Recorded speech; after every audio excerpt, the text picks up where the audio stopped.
Roho Mtakatifu ana roho ya uweza.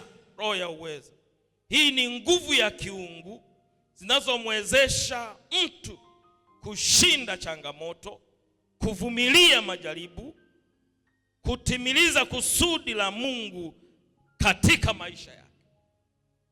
Roho ya uweza.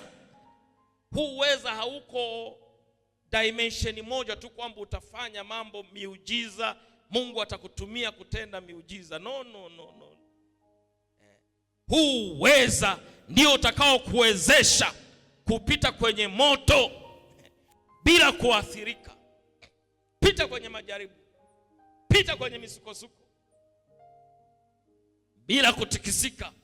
Huu ndio utakao kuwezesha kusimama kwenye msimamo hata kama wengine wote wamegeuka, utabaki peke yako. Mimi Yesu nimebaki nawe, mimi Yesu nimebaki nawe. Mtu aliyeimba huo alikuwa na hii roho ya uweza. Otherwise utatetemeka. Hii dunia inatetemesha eti. Inatetemesha. Majaribu yanatetemesha eti. Huwezi kuyashinda kwa akili yako na kwa nguvu yako tu. Unahitaji hii sehemu ya Roho Mtakatifu.